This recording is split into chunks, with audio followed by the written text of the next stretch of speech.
اللہ رب العالمین احکم الحاکمین کے حمد و ثنا کہ وہ تمام کائنات کا خالق و مالک و رازق ہے، اور کروڑہا مرتبہ درود و سلام آقا نامدار حضور مدنی تاجدار شفیع روز شمار احمد مختار حبیب پروردگار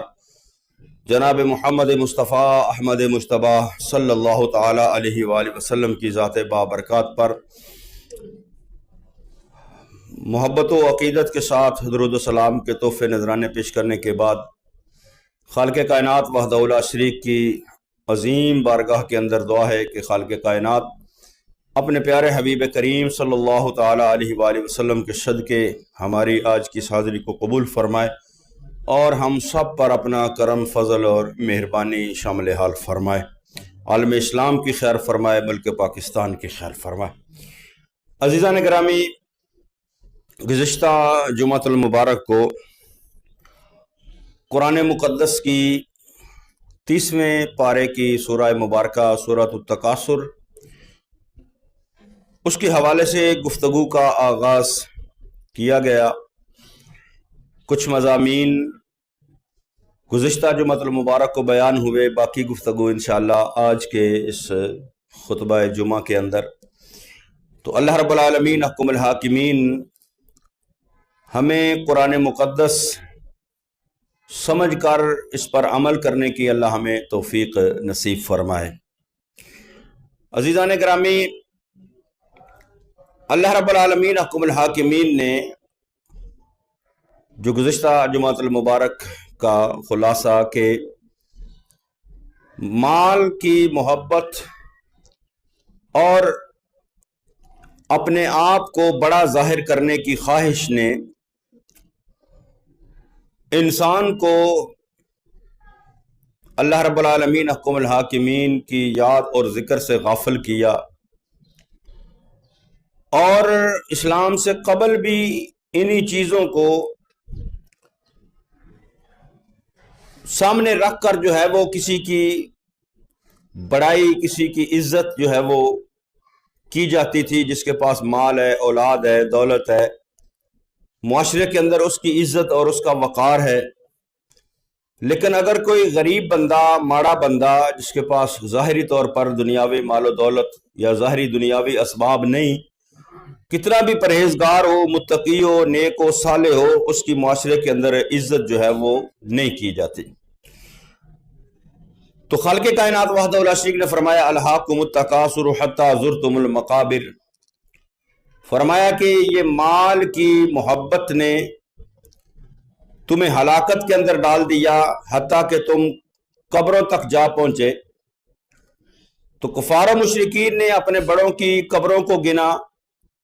لیکن دوسرا جو معنی اس کے اندر بیان کیا گیا کہ بندہ دنیا کے اندر، دنیا کی محبت کے اندر، دنیا کا مال کمانے کے چکر کے اندر اپنے رب کی یاد سے اتنا غافل ہو جاتا ہے کہ اسی غفلت کے اندر زندگی گزارتا ہے حتیٰ کہ اس کی موت کا وقت آ جاتا ہے، وہ قبروں تک پہنچ جاتا ہے، وہ قبر کی اس آغوش کے اندر چلا جاتا ہے، دنیا کی محبت کے اندر، مال کی محبت کے اندر، اولاد کی محبت کے اندر۔ تو اگر انسان قبرستان کا چکر لگائے، قبروں کو دیکھے، جس کا حکم رسول اللہ صلی اللہ تعالی علیہ وآلہ وسلم نے ارشاد فرمایا کہ پہلے منع کیا تھا کہ قبروں پر نہ جانا، لیکن اب میں حکم دیتا ہوں قبروں پر جایا کرو، قبروں کی زیارت کیا کرو، تاکہ تمہیں جو ہے وہ اپنی آخرت یاد آئے، اپنی قبر یاد آئے، اپنی آخرت یاد آئے، تاکہ تم اعمال صالح کر کے اپنی قبر کو سنوارنے کی فکر میں لگ جاؤ۔ تو اگر انسان قبرستان کا چکر لگائے، قبروں کو دیکھے، تو قبروں کی تختیاں پڑھے، تو پتہ چلتا ہے کیسے کیسے نام ور لوگ جن کا دنیا کے اندر بول بالا تھا، دنیا کے اندر جن کا ڈنکا بجتا تھا، آج بے یار و مددگار قبروں کے اندر پڑے ہوئے ہیں۔ ذو شیخ سید عبدالقادر جیلانی محبوب سبحانی قطب ربانی وہ فرماتے ہیں کہ جاؤ قبروں کو دیکھو کہ وہ لوگ جو اپنے جسموں پر کبھی مکھی بھی نہیں بیٹھنے دیتے تھے، آج قبروں کے اندر ان کا کیا حال ہے؟ یعنی انسان دنیا کی زندگی کے اندر اپنے آپ کو بڑا سنوارتا ہے اور صرف اپنے جسم کو سنوارنے کو لگا رہتا ہے، بالآخر موت کی آغوش کے اندر چلا جاتا ہے۔ تو جو دنیا کے اندر اپنے صرف جسموں کو سنوارتے ہیں، اپنے صرف ظاہر کو بہتر کرتے ہیں، دنیاوی مال و دولت اکٹھا کرتے ہیں، پھر قبر ان کے لیے مشکل گھڑی بن جاتی ہے۔ تو فرمایا کہ دیکھو قبروں کے اندر وہ لوگ جو اپنے جسموں پر کبھی مکھی نہیں بیٹھنے دیتے تھے، ان کا قبروں کے اندر کیا حال ہے۔ لیکن جنہوں نے زندگی دین اسلام کے مطابق اللہ رب العالمین احکم الحاکمین کے فرمان کے مطابق نبی کریم صلی اللہ تعالی علیہ وآلہ وسلم کی تعلیمات کے مطابق بسر کی ہے، وہ دنیا سے چلے بھی جائے تو اللہ ان کی قبروں کو بھی آباد کر دیتا ہے۔ علماء بیان کرتے ہیں کہ اگر ہم شہر لاہور کے اندر جائیں تو دریائے راوی کے دو کنارے ہیں، ایک ادھر کا کنارہ ہے، ایک ادھر کا کنارہ ہے، ایک بادشاہ اس طرف ہے، ایک بادشاہ اس طرف ہے۔ اس طرف والا جو بادشاہ ہے جہانگیر کا مقبرہ جہانگیر، دریائے راوی کے اس طرف، وہاں اگر کوئی جاتا ہے تو صرف سیر و سیاحت کے لیے جاتا ہے، کوئی فاتحہ پڑھنے نہیں جاتا، کوئی اس کی محبت کے اندر نہیں جاتا ہے تو صرف ایک پکنک منانے کے طور پر، پکنک پوائنٹ کے طور پر وہ وہاں پر جائے گا۔ لیکن دریائے راوی کا کنارہ پار کریں تو وہاں پر ایسا بادشاہ ہے کہ جس کا دربار دن میں بھی کھلا رہتا ہے، رات کو بھی کھلا رہتا ہے۔ وجہ کیا ہے؟ ادھر والے بادشاہ نے دنیا کمائی، دنیا کی بادشاہت کی، دنیاوی طور پر نام کمایا، لیکن جب قبر کے اندر چلا گیا تو اب دنیا کا کوئی انسان اس کو پوچھنے والا نہیں۔ لیکن ادھر داتا صاحب دریائے راوی کے دوسری طرف زندگی دین اسلام کے اندر بسر کی، زندگی اسلام کی تبلیغ کے اندر بسر کی، اللہ اور اس کے رسول صلی اللہ تعالی علیہ وآلہ وسلم کی تعلیمات کو عام کرنے کے اندر، اسلام کو پھیلانے کے اندر اپنا کردار ادا کیا ہے، تو ان کی قبر بھی روشن ہے اور ان کی قبر بھی لوگوں کو فیض دینے والی ہے۔ تو یہ پیغام ہے الہاکم التکاثر حتی زرتم المقابر، کہ دنیا کی زندگی ایسے گزار کر جاؤ کہ تم دنیا سے چلے جاؤ تو لوگ تب بھی تمہاری عزت کرے، تمہارا احترام کرے، تمہارا وقار کرے۔ لیکن یہ دنیا کا مال انسان کو اللہ کی یاد سے، اللہ کے ذکر سے غافل کر دیتا ہے۔ نبی کریم صلی اللہ تعالی علیہ وآلہ وسلم نے فرمایا کہ ہر امت کا ایک فتنہ ہے، اور فرمایا میری امت کا فتنہ جو ہے وہ کیا ہے؟ وہ مال ہے، دولت ہے۔ نبی کریم صلی اللہ تعالی علیہ وآلہ وسلم نے فرمایا کہ وَإِنِّي وَاللَّهِ مَا أَخَافُ عَلَيْكُمْ أَن تُشْرِكُوا بَعْدِي وَإِنِّي أَخَافُ عَلَيْكُمْ أَن تَنَافَسُوا۔ فرمایا، بخاری کی یہ حدیث مبارکہ ہے، نبی کریم صلی اللہ تعالی علیہ وسلم نے فرمایا خدا کی قسم مجھے اس بات کا ذرہ برابر بھی خوف نہیں ہے کہ تم میرے بعد شرک کے اندر مبتلا ہو جاؤ گے۔ وَإِنِّي وَاللَّهِ مَا أَخَافُ عَلَيْكُمْ أَن تُشْرِكُوا بَعْدِي، فرمایا مجھے ذرا برابر بھی ڈر نہیں ہے، مجھے ذرا برابر بھی خوف نہیں ہے کہ تم میرے بعد شرک کے اندر مبتلا ہو جاؤ گے، کیونکہ نبی کریم صلی اللہ تعالی علیہ وآلہ وسلم نے دین کے احکامات کو واضح طور پر ہمارے سامنے کر دیا، اور دین اسلام مکمل ہو گیا۔ فرمایا خالق کائنات نے الیوم اکملت لکم دینکم واتممت علیکم نعمتی ورضیت لکم الاسلام دینا، دین مکمل ہو گیا۔ دین کی ہر چیز کو اللہ کے رسول صلی اللہ تعالی علیہ وآلہ وسلم نے واضح فرما دیا۔ اور دوسری جو توجیہ ہے وہ یہ ہے کہ چونکہ رسول اللہ صلی اللہ تعالی علیہ وآلہ وسلم کی توجہ ہمیشہ ہماری طرف رہتی ہے، اس لیے امت مصطفیٰ کبھی شرک کے اندر مبتلا نہیں ہوگی۔ حضرت موسیٰ علیہ نبینا علیہ السلام 40 دن کے لیے کوہ طور پہاڑ پر جاتے ہیں۔ اللہ رب العالمین حکم الحاکمین کی بارگاہ کے اندر کتاب لینے کے لیے 40 دن کے لیے کوہ طور پہاڑ پر جاتے ہیں، اور وہاں پر اللہ کی یاد کے اندر، اللہ کی عبادت کے اندر، اللہ کے ذکر کے اندر مگن ہو جاتے ہیں، اور توجہ جو ہے وہ اپنی امت سے ہٹتی ہے، توجہ ہٹ جاتی ہے، ساری توجہ اپنے رب کی طرف، ساری توجہ اپنے رب کے ذکر کی طرف، ساری توجہ اپنے رب کی عبادت کی طرف۔ وہ 40 دن کا چلہ حضرت موسیٰ علیہ نبینا علیہ السلام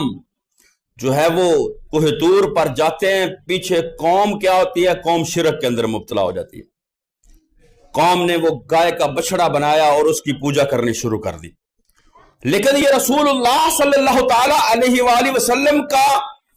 احسان اور آپ کا کرم ہے امت مصطفیٰ صلی اللہ تعالی علیہ وآلہ وسلم پر، کہ آپ دنیا سے ظاہری طور پر تشریف لے بھی گئے، لیکن پھر بھی آپ کی توجہ جو ہے وہ اپنی امت کی طرف رہتی ہے، وہ آپ کی توجہ اپنی امت کی طرف رہتی ہے۔ احادیث کا خلاصہ نبی کریم صلی اللہ علیہ وسلم نے فرمایا، میں تم سے جدا ہو کر جب اپنے مزار اقدس کے اندر چلا جاؤں گا، تمہارے اعمال پھر بھی میرے سامنے پیش کیے جائیں گے، اچھے اعمال کرو گے میں خوش ہوں گا، لیکن اگر تمہارے اعمال برے ہوں گے میں رب کی بارگاہ میں تمہارے لیے استغفار کروں گا۔ یعنی امت کی توجہ جو ہے وہ امت کی طرف رسول خدا صلی اللہ تعالی علیہ وآلہ وسلم امت کی طرف ہمیشہ متوجہ رہتے ہیں، اور اس پر قرآن مقدس کی ایک دلیل خالق کائنات وحدہ لا شریک فرمایا، ما کان اللہ لیعذبہم وانت فیہم، اے محبوب میں اس قوم کو عذاب نہیں دوں گا کیونکہ آپ اس کے اندر موجود ہیں۔ تو تمام انبیاء کرام علیہم السلام نبی کریم صلی اللہ تعالی علیہ وآلہ وسلم سے پہلے ان کی قوموں کے اوپر عذاب آیا تو کس صورت کے اندر آیا؟ کہ جب قوموں نے نافرمانی کی، گناہ کیے، اللہ کے نبی اور رسول جو ان کے درمیان موجود تھے ان کی باتوں کو نہیں مانا، ان کی تعلیمات کو نہیں مانا، تو اللہ نے ان پر کیا کیا؟ عذاب نازل کیا۔ تو عذاب کیسے نازل ہوتا تھا؟ اللہ رب العالمین حکم الحاکمین اپنے نبی کو پہلے وہاں سے نکال لیتا تھا۔ حضرت موسیٰ علیہ نبینا علیہ السلام پیچھے فرعون ہے دریا نیل کے اندر، حضرت موسیٰ علیہ نبینا علیہ السلام اللہ کی بارگاہ میں دعا کرتے ہیں، اپنا عصا لگاتے ہیں، دریا کے اندر 12 راستے بن جاتے ہیں۔ وہ 12 قبیلے، 12 جو حضرت موسیٰ علیہ نبینا علیہ السلام کی امت کے افراد تھے، جو 12 قبیلوں کے تھے، وہ اس رستے سے دریا کراس کرتے ہیں۔ جب دریا کراس کر رہے ہیں، رستہ دریا کے درمیان بن گیا ہے، اب پیچھے فرعون ہے، فرعون کی جو فوجیں ہیں وہ بھی دریا کے اندر داخل ہو جاتی ہیں۔ جب داخل ہو جاتی ہیں تو اللہ اس وقت تک عذاب نازل نہیں کرتا جب تک حضرت موسیٰ علیہ نبینا علیہ السلام اور آپ کے ماننے والے دریا کے اندر موجود ہوتے ہیں۔ جو ہی حضرت موسیٰ علیہ نبینا علیہ السلام اور آپ کے ماننے والے، آپ کی امت کے افراد دریا کراس کر کے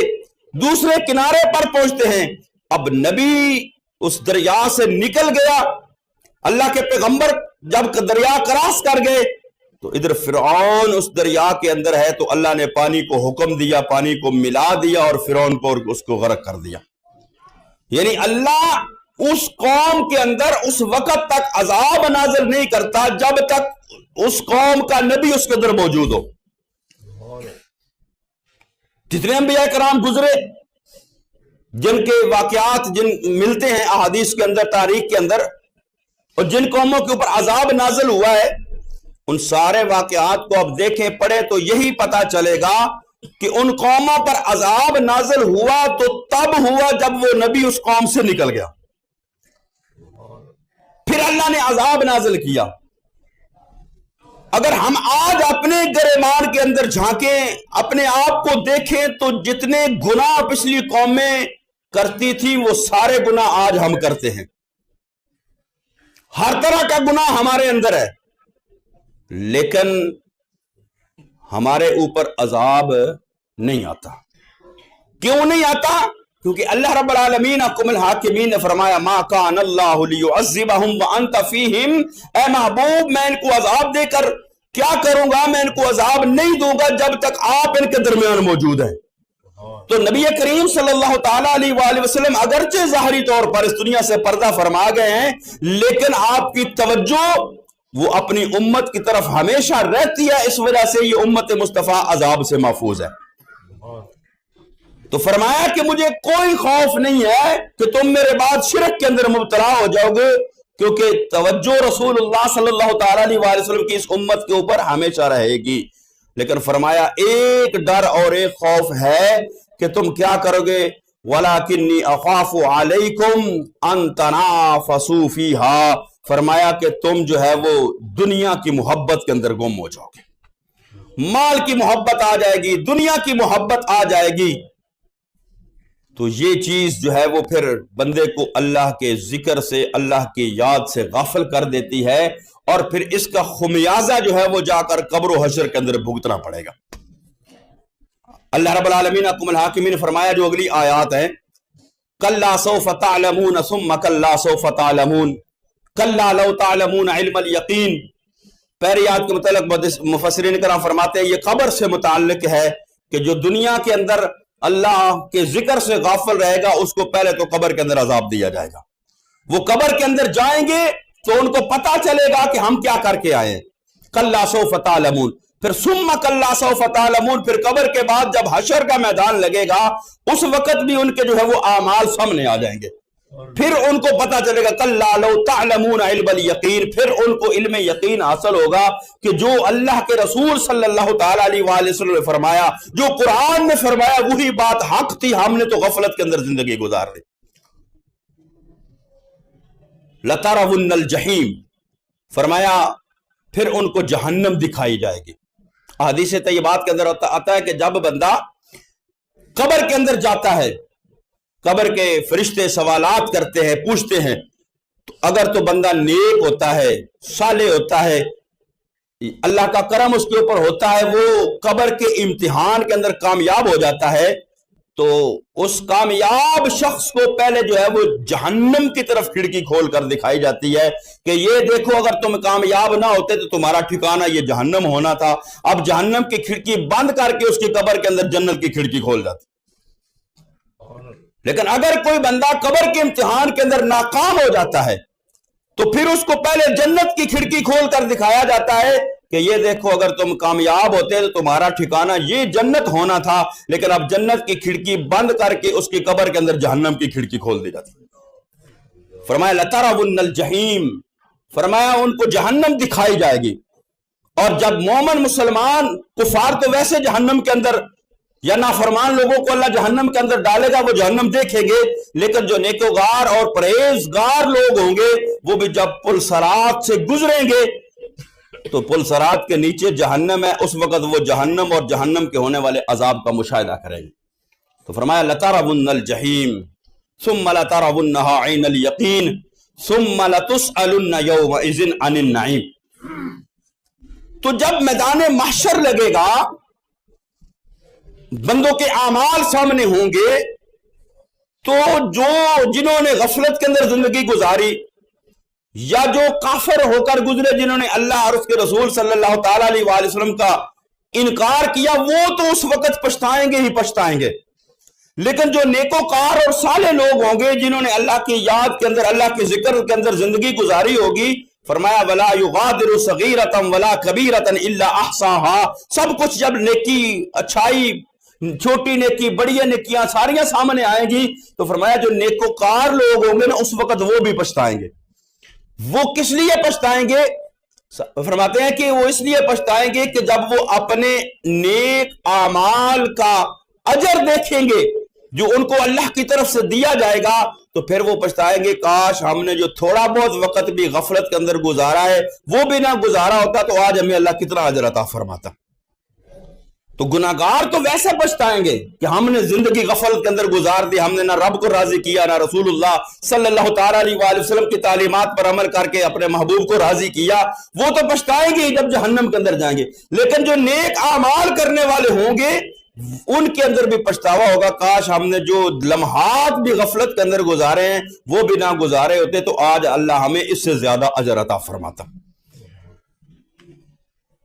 تو آگے جو آخری آیہ مبارکہ ہے وقت کے حساب سے کہ ثم لتسألن یومئذ عن النعیم، جب کل قیامت کا دن ہوگا تو قرآن فرما رہا ہے کہ ضرور بضرور تم سے اللہ اپنی نعمتوں کے بارے میں سوال کرے گا۔ ثم لتسألن یومئذ عن النعیم، بندے سے سوال کیا جائے گا رب نے جو اس کو نعمتیں دی ہیں اس نعمتوں کے حوالے سے پوچھا جائے گا۔ نبی کریم صلی اللہ تعالیٰ علیہ وآلہ وسلم کا فرمان ہے،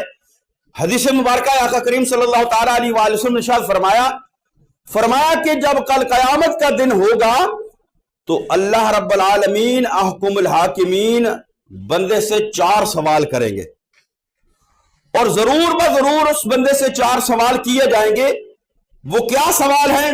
آقا جو جہاں صلی اللہ تعالیٰ علیہ وآلہ وسلم نے فرمایا اس سے پوچھا جائے گا مال کے بارے میں، کیسے کمایا اور کیسے خرچ کیا۔ اس کی عمر کے بارے میں پوچھا جائے گا کہ عمر کیسے گزاری، پوری عمر، اور پوری عمر میں سے پھر اسپیشلی طور پر جو ہے وہ اس کی جوانی کے بارے میں پوچھا جائے گا۔ ایک تو پوری عمر کے اس کے نام اعمال دیکھے جائیں گے، پوری عمر کا اس کے حساب لیا جائے گا، پھر اسپیشلی جو ہے وہ اس کی جوانی کے بارے میں جو ہے وہ پوچھا جائے گا کہ جوانی کیسے گزار کے آیا، کیونکہ جوانی ایسی ہوتی ہے جب بندہ جو ہے وہ گناہ کے اندر مبتلا ہوتا ہے، جب بندہ اللہ کے ذکر سے غافل ہوتا ہے، دنیاوی محبت اس کے دل کے اندر آتی ہے اور جو ہے وہ اپنی جوانی کے اندر وہ گناہ کی طرف زیادہ مائل ہوتا ہے، تو اسپیشلی طور پر جو ہے وہ اس کی جوانی کے بارے میں بھی پوچھا جائے گا، مال کے بارے میں پوچھا جائے گا کیسے کمایا، کیسے خرچ کیا، اور علم کے بارے میں پوچھا جائے گا کہ علم حاصل کیا تو اس پر عمل کتنا کیا۔ یہ 4 سوال نبی کریم صلی اللہ تعالیٰ علیہ وآلہ وسلم نے فرمایا کہ اسے ضرور پوچھے جائیں گے۔ اور نعمتیں اللہ نے اس امت کو ہمیں ایسی ایسی نعمتوں سے نوازا ہے، بے شمار نعمتوں سے نوازا ہے، وَإِن تَعُدُّوا نِعْمَةَ اللَّهِ لَا تُحْصُوهَا، کہ انسان اگر ان نعمتوں کو شمار کرنا چاہے تو گن نہیں سکتا، اللہ نے اتنی ہمیں نعمتیں عطا فرمائی۔ مفسرین کرام فرماتے ہیں کہ انسان اگر اپنے جسم کے اوپر غور کرے تو اللہ نے اس کو اتنی نعمتیں عطا کی ہیں وہ اپنے جسم کی نعمتوں کا بھی شکر ادا نہیں کر سکتا۔ اپنے ہاتھوں کو دیکھے نعمت، اپنے کانوں کو دیکھے تو نعمت، اپنی زبان کو دیکھے تو نعمت،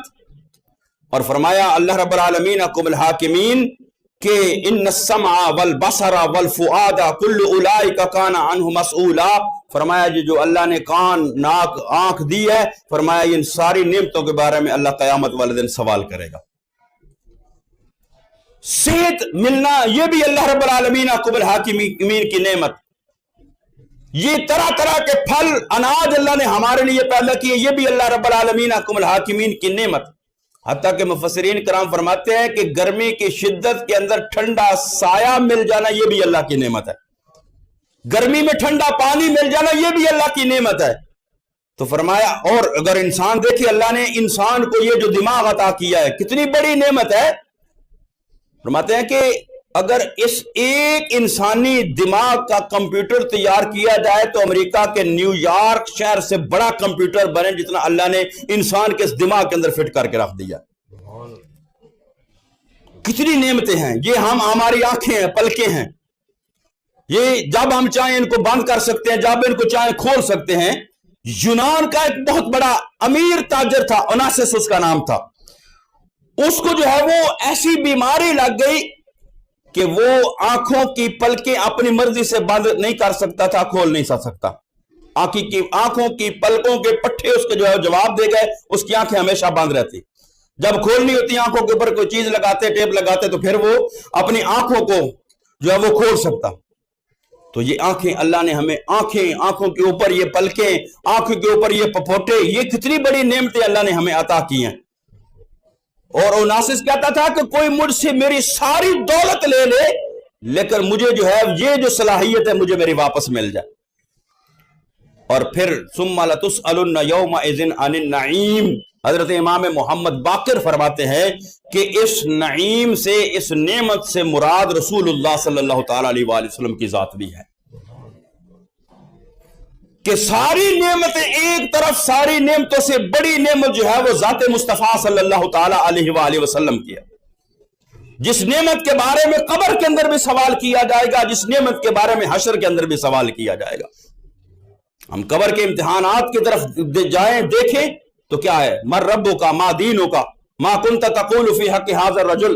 فرمایا پوچھا جائے گا تیرا دین کیا ہے، تیرا رب کون ہے، کس کو رب مانتا ہے، کس کو دین مانتا ہے، اور رسول خدا صلی اللہ تعالی علیہ وآلہ وسلم کے بارے میں دنیا کے اندر کیا کہا کرتا تھا، ان کے بارے میں کیا عقیدہ تھا، ان کے بارے میں کیسا سوچتا تھا، ان کی عظمت و شانوں کو مانتا تھا یا ان کی عظمت و شانوں کا جو ہے وہ انکار کیا کرتا تھا۔ اور جو احادیث کی سب سے معتبر ترین کتاب جو سمجھی جاتی ہے ہر جو ہے مکتبہ فکر کے اعتبار سے، بخاری شریف کے اندر 3 سوالوں کا ذکر ہے ہی نہیں، بخاری شریف کے اندر صرف ایک سوال کا ذکر ہے کہ رسول اللہ کے بارے میں پوچھا جائے گا قبر کے اندر۔ تو سب سے مین اور اہم سوال، من ربوں کا جواب دے لیا کامیابی نہیں ملے گی، ماں دینوں کا جواب دے لیا دین الاسلام کامیابی نہیں ملے گی جب تک رسول خدا صلی اللہ تعالی علیہ وآلہ وسلم کو پہچانے گا نہیں، محبوب کی عظمتوں کا اعتراف نہیں کرے گا۔ تو کل بروز محشر، کل قیامت والے دن بھی اللہ رب العالمین حکم الحاکمین اپنے محبوب کریم صلی اللہ تعالی علیہ وآلہ وسلم کی عظمتوں کا جو ہے وہ اظہار فرمائے گا، اور آقا دو جہاں صلی اللہ تعالی علیہ وآلہ وسلم کی عظمتیں اور شانیں جو ہیں وہ قیامت والے دن ظاہر ہوں گی۔ آج جو دنیا کے اندر نبی کریم صلی اللہ تعالی علیہ وآلہ وسلم کی عظمتوں اور شانوں کا اعتراف نہیں کرتے، وہ بھی کل قیامت والے دن ساری مخلوقات اکٹھی ہو کر سارے نبیوں سے ہوتے ہوتے بالآخر محبوب کریم صلی اللہ تعالی علیہ وآلہ وسلم کی جب بارگاہ کے اندر جائے گی تو پھر ان کی بات بنے گی۔ تو سب سے بڑی نعمت کیا ہے، وہ ذات مصطفیٰ صلی اللہ تعالی علیہ وآلہ وسلم ہے۔ حضرت امام باقر فرماتے ہیں کہ رسول اللہ صلی اللہ تعالی علیہ وآلہ وسلم کے بارے میں پوچھا جائے گا۔ اور امام فخر الدین رازی فرماتے ہیں کہ اس نعمت سے مراد اللہ کی پاک کتاب جو ہے وہ قرآن مقدس ہے، یعنی قرآن کے بارے میں بھی پوچھا جائے گا۔ تو اللہ نے اتنی نعمتیں عطا کی ہیں، اتنی نعمتیں عطا کی ہیں کہ اللہ رب العالمین حکم الحاکمین ہر نعمت کے بارے میں سوال کرے گا۔ پھر تخفیف شریعت، یعنی اس دین کے اندر، دین اسلام کے اندر شریعت کو آسان کیا گیا، یہ بھی اللہ کی بڑی نعمت ہے۔ پہلی امتوں کو اگر آپ دیکھیں، ان کے تذکروں کو پڑھیں، کپڑا ناپاک ہو گیا اس کو کاٹ دو، جسم ناپاک ہو گیا اس کو جو ہے وہ آگ سے داغو، پھر جسم پاک ہوگا، پھر کپڑا پاک ہوگا۔ لیکن امت مصطفیٰ پر کتنا احسان ہے، جسم یا کپڑا ناپاک ہو گیا ہے، پاک پانی سے دھو دو، صاف کر دو، اللہ تمہارے جسم کو بھی پاک کر دے گا، کپڑے کو بھی پاک کر دے گا۔ یہ تخفیف شریعت جو ہے، یہ بھی اللہ رب العالمین حکم الحاکمین کا ہمارے اوپر احسان ہے، یہ بھی رب کی جو ہے وہ ایک بڑی نعمت ہے کہ اللہ نے ہمارے لیے شریعت کو آسان کر دیا ہے۔ آج ہم بڑے جو ہے وہ دھڑلے سے کہتے ہیں دین تے چلنا بڑا اوکھا ہے۔ دین پر چلنا اوکھا نہیں ہے، دین پر چلنا مشکل نہیں ہے، آج تو دین پر چلنا آسان ہے۔ دین پر چلنا تو ان کے لیے مشکل تھا جب حضرت بلال حبشی کو جو ہے وہ گرم ریت پر، گرم کوئلوں پر لٹایا جاتا تھا، لیکن اس کے باوجود انہوں نے ثابت قدمی کی۔ مسلمان کو 2 اونٹوں کے جو ہے وہ پیچھے رسیوں سے، ٹانگوں سے باندھ دیا جاتا، اونٹوں کو دوڑایا جاتا، وہ چر جاتے، درمیان سے 2 حصے ہو جاتے، وہ دین مشکل تھا۔ دین پر عمل کرنا اس وقت مشکل تھا، لیکن جو ہے وہ انہوں نے اس پر عمل کیا ہے، انہوں نے نہیں کہا یہ مشکل ہے۔ آج ہمارے لیے ہر طرح سے آسانی ہے، لیکن اس کے باوجود ہم کہتے ہیں کہ دین پر چلنا مشکل ہے۔ ارے حضرت امام علی مقام، حضرت امام حسین رضی اللہ تعالی عنہ سے زیادہ بھی مشکلات آئیں گی کسی پر امت کے اندر، لیکن اس کے باوجود وہ کیا کہتے ہیں، اتنی مشکلات آنے کے باوجود بچے چلے گئے، بھانجے بھتیجے چلے گئے، بھائی چلے گئے، اپنی جو ہے وہ جان بھی سپرد کر دی پردیس کی زندگی کے اندر، لیکن اس کے باوجود جب سر سجدے کے اندر رکھتے ہیں، آخری سجدہ کرتے ہیں، تو کیا کہتے ہیں؟ اللہم رضم بقضائک، اے اللہ میں تیری رضا پر راضی ہوں، وصبرا علی بلائک، اے اللہ جو تیری طرف سے مجھ پر آزمائشیں آئی ہیں میں اس پر صبر کرتا ہوں، وصبرا علی بلائک، اللہم رضم بقضائک وصبرا علی بلائک وتسلیما لامرک، اے اللہ جو تیرا حکم تھا اس پر میں نے سر تسلیم خم کر دیا۔ اور پھر کہا سبحان ربی الاعلیٰ، سبحان ربی الاعلیٰ۔ انہوں نے نہیں کہا دین مشکل ہے، دین پر چلنا مشکل ہے، شریعت پر چلنا مشکل ہے، یہ آج ہمارے لیے اتنی آسانیاں ہونے کے باوجود ہم کہتے ہیں دین پر چلنا مشکل ہے۔ تو دین حالانکہ اللہ کے محبوب کریم صلی اللہ تعالی علیہ وآلہ وسلم کی وجہ سے ہمارے لیے آسان کیا گیا۔ پچھلی قوموں پر جو احکامات تھے وہ اگر کوئی بندہ گناہ کر لیتا ہے اس کے دروازے پر لکھا جاتا ہے، اس کے پیشانی پر لکھا جاتا ہے اس بندے نے فلاں گناہ کیا۔ ہم دن رات گناہ کرتے ہیں لیکن نہ ہمارے چہرے پر لکھا جاتا نہ ہمارے گھروں کے دروازوں پر لکھا جاتا۔ اللہ محبوب کے صدقے ہمیں رسوائی سے بچاتا ہے۔ تو یہ محبوب کا کرم اور فضل اور محبوب کی توجہ ہے اس امت پر کہ اللہ نے اس امت پر اتنے احسانات کیے، اتنے کرم کیے، اتنی نعمتیں عطا کی ہیں۔ تو فرمایا ثم لتسألن یومئذ عن النعیم، ہمیں ان نعمتوں کی قدر بھی کرنی چاہیے اور نعمتوں پر اپنے رب کا شکر بھی ادا کرنا چاہیے تاکہ ہمارا رب بھی ہم سے راضی ہو اور ہمارے محبوب کریم صلی اللہ علیہ وسلم بھی راضی ہوں۔ اللہ رب العالمین حکم الحاکمین مجھے اور آپ کو عمل کرنے کی توفیق نصیب فرمایا۔